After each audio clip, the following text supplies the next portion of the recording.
मस्जिद कूफा लरज़ उठी, कोहराम बरपा हो गया दोनों जहान में। अरे कोहराम बरपा हो गया दोनों जहान में। मुलजिम ने आज कैसी मुसीबत ये ढाई है, दीने रसूल पाक की शमा बुझाई है। बिल्लाहि मिनश शैतानिर रजीम। बिस्मिल्लाहिर रहमानिर रहीम। अल्हम्दुलिल्लाहि रब्बिल आलमीन। अस्सलातु वस्सलामु अला सय्यिदिना व मौलाना अबुल कासिम मुहम्मद। अल्लाह वअला अहल बैत ताहिरीन तय्यबीन अलमासूमीन अलमज़लूमीन। फ़क़ाल अल्लाहु फ़िल किताबिल मुबीन। बिस्मिल्लाहिर रहमानिर रहीम। वमा खलक़तुल जिन्ना वल इंसा इल्ला लियअबुदून। अल्लाहुम्मा सल्लि अला Muhammad. First of all, I would like to say Assalamu alaikum and my condolences to all the mu'mineen for the shahadat of Amir al-Mu'mineen Ali ibn Abi Talib alayhi salam. The ayat I just recited is from Surah Zariyat, ayat number 56, where Allah subhanahu wa ta'ala says, and I have created, and I have not created the jinn and the men, except they should serve me. In some translation, the word serve has been used. In some translations, the word worship has been used. So clearly, Allah subhanahu wa ta'ala is saying that I have made you for me. So you are in this world to serve me, to worship me. No matter which translation you take, which word you take, either take serve or worship, it almost comes with the same meaning. If you take the word serve, the meaning, the definition of the word serve is to work or perform duties for someone. And if you take the word worship, then it simply means to have or show a strong feeling of respect and admiration for God. So if you take the word serve, it clearly means to perform duties. So in this ayat, Allah subhanahu wa ta'ala is clearly saying, you have duties towards me. I created you, you have duties. And if you take the word worship, then when you have the feeling of respect, if you take the meaning of feeling of respect, then obviously if you respect someone, you do as they ask, you do as they demand. Or if the person is at a respectful position, then you do as they demand. For example, your boss, if your boss asks or demands something from you, because he's in a high position, he's allowed to demand, he's allowed to ask. Allah subhanahu wa ta'ala is in a higher position, in other words, in the highest position. So he can ask and demand for whatever he wishes from you. And this ayat is clearly telling us exactly this thing. Now, in this ayat, Allah told us we have duties. Okay. But what duties? How do we know? To know this, Allah subhanahu wa ta'ala has sent us examples in the shape of prophets. And after the prophets, He sent us imams. And because it is the night of Shahadat-E-Imam Ali, I will dedicate this majlis to Imam Ali. Now, Imam Ali is one of the best examples how to serve or worship Allah subhanahu wa ta'ala. He shows us there are two ways. One, which is worldly. and the other is non-worldly, non-world. The worldly ones is between you and the creation of Allah subhanahu wa ta'ala. Means you and a person, you and an animal. So it's between you and the creation of Allah subhanahu wa ta'ala. How he gives those examples, when you open up the history, you find Ali in different places doing different kind of servings or different kind of worships. For example, he protected the Prophet when the children of Mecca used to throw stones at the Prophet. Imam Ali, at a little age, started protecting the Prophet, or sleeping on the bed of the Prophet. When the Prophet was migrating to Medina, Imam Ali wasn't concerned about his own life, he was concerned about the life of the Prophet. So the Prophet is a creation of Allah subhanahu wa ta'ala. It's not the creator. So now you might say, okay, Maulana Sahab, the Prophet, obviously, we are obligated to protect our Prophet. We are obligated to serve our Prophet. So that's a worship, but how are we supposed to do it now? We don't have a Prophet here right now. Imam Ali shows us that no, not only is protecting and serving the Prophet is a duty or is a worship, other works are as well. For example, Imam Ali working in the garden of a Jew, earning halal money. All this is considered a worship. Even in the Quran, in a lot of places, Allah subhanahu wa ta'ala has mentioned this is worship, that is worship. For example, uh, being nice to orphans, giving them their rights, is a worship because Allah subhanahu wa ta'ala said it. Or feeding the poor is a worship, earning halal money is a worship. All this has been mentioned in the Quran. And not just these things. Imam Ali, even in the battlefield, brought worship or ibadah, in the Arabic term of this. Uh, he brought the ibadah and the worship in the battlefield. Now we all know the history of his battles, of the wars, where his courage and his strength. But we should also know his non-worldly worships, how he was as a servant of Allah subhanahu wa ta'ala in a non-worldly way. Imam Ali shows, sorry, Imam Ali shows in his namaz, when he was praying, that how you should be praying, what prayer actually means. When we know the story that when Imam Ali was praying, a beggar came, asked for something, and when no one gave, Imam Ali in his ruku gave zakat to the beggar. So Imam Ali is showing us how you can pray and worship Allah properly in namaz.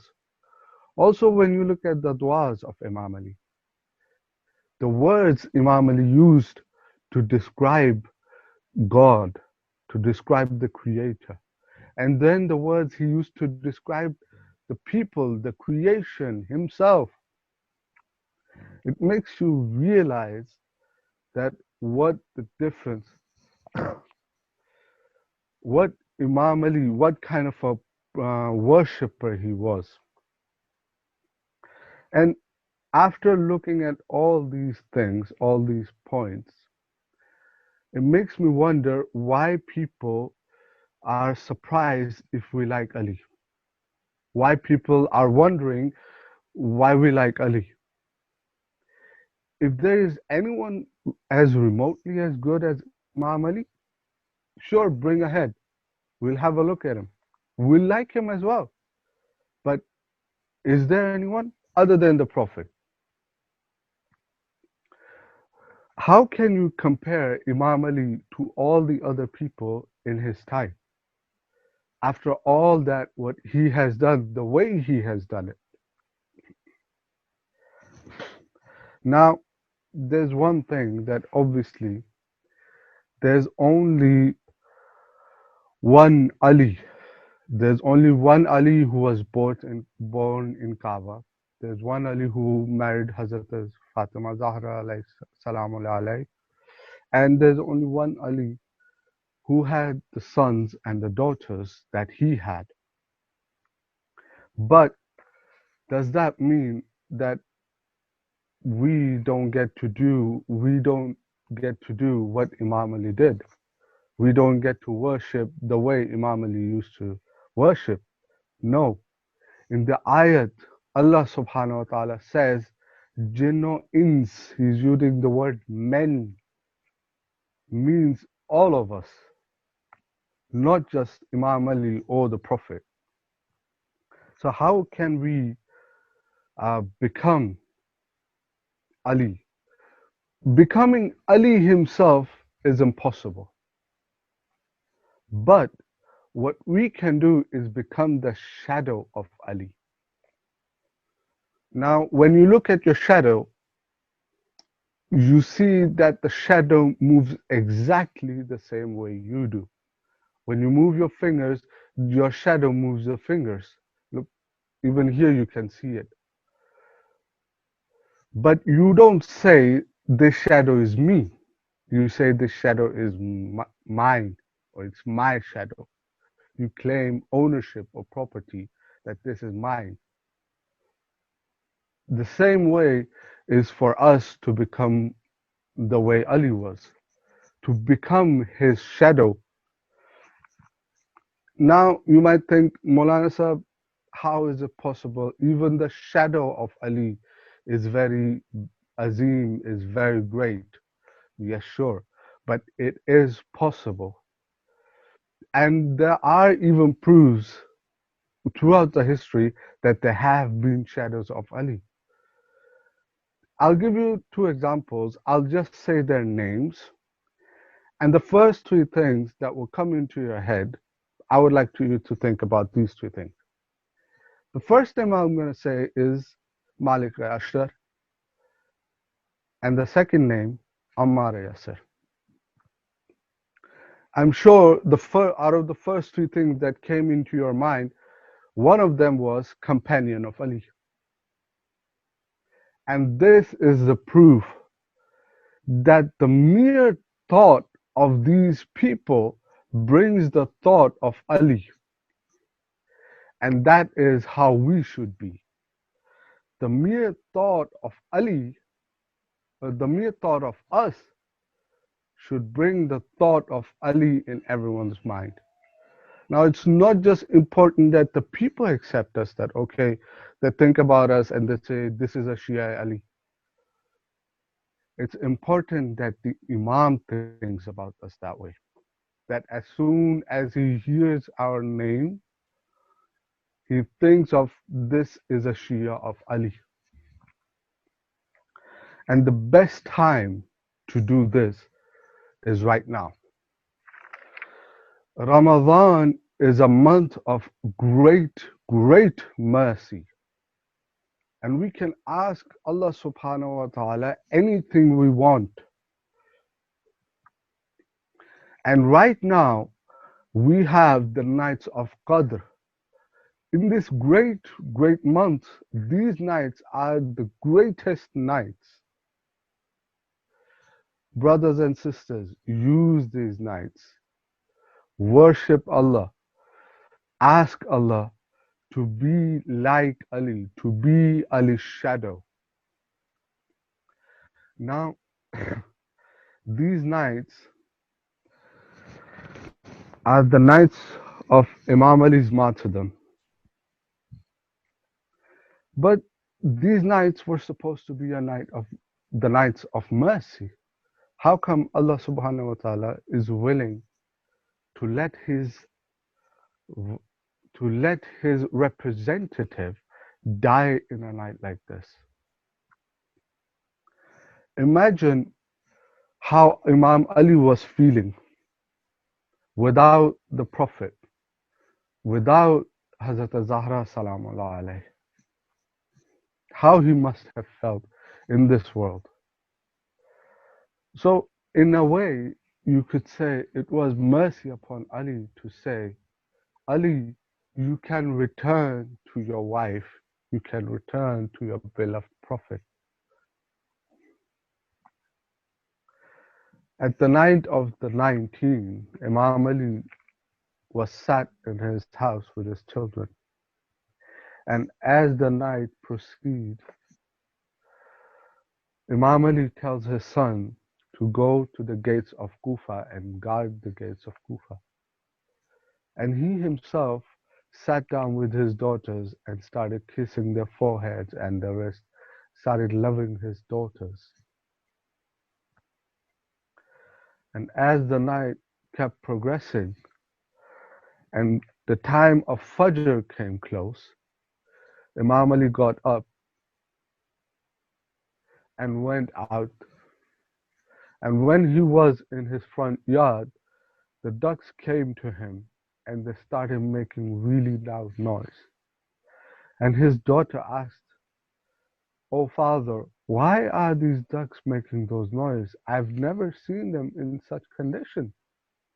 Imam Ali says, "Oh daughter, they are doing my noha. They know Ali will not return on his feet." Imam Ali went to the masjid. He saw Ibn Mujin lying there. He came closer to him and he said, "Oh, you do what you have come to do, and I will do what I have come to do." Imam Ali went close to the mihrab and he started giving azan. As soon as he said, "Allahu Akbar," whole of Kufa started crying. Hazrat Zainab looked at her sisters and she said, "What, do you hear the pain in father's voice?" Even his sons heard his voice and they started walking towards the masjid. When Imam Ali started his namaz and he went into sujood, Ibn Muljim came front and he struck Imam Ali on his head. Imam Ali said, "Bismillah wa billah wa ala millati Rasulillah. Fuzto wa Rabbil Kaaba." By God, Ali has succeeded. When his sons came, Imam Ali told Imam Hassan to complete the namaz. They completed the namaz and they grabbed Imam Ali under his shoulder and they took him home. As they were walking home, Imam Ali told Imam Hassan, "Oh son, tell the people to return." The people said, "Ya Ali, we are coming because we are your companions. We love you. We are worried for you." Imam Ali said, "I know. But as soon as I will reach my house, my daughters will see me. They will cry out loud. And me, Ali, will not be able to bear that the sounds of my daughter's voice should reach your ears." When Imam Ali reached the door of his house, they opened it and Hazrat Zainab was standing right in front of him. She started crying and hugged her father and said, "Oh father, who has made us orphaned in a foreign country?" At the night of the 21st, when Imam Ali was laying, he got up and he said to his sons and daughters, he said, "Look, the Prophet has come to get me. Even your mother Zahra is here." Everyone got up. Imam Ali said to his son, Imam Hassan, that only you and Hussein will take my coffin. no one else is allowed to come with you. They asked, but who will be in the front? He said, the coffin will raise himself, and Jibreel and Mikael will come to your aid. There was one boy who was 13 and a half years old, sitting in the corner of the room and crying, "Oh Abbas, you didn't have the permission to go with the coffin of your father. Oh Abbas, you didn't have the permission to do war for the Imam Hassan when arrows were struck on his coffin. Oh Abbas in Karbala, you did not have the permission to war. Oh Abbas, ala lanatullahi ala al-qawm al-zalimin."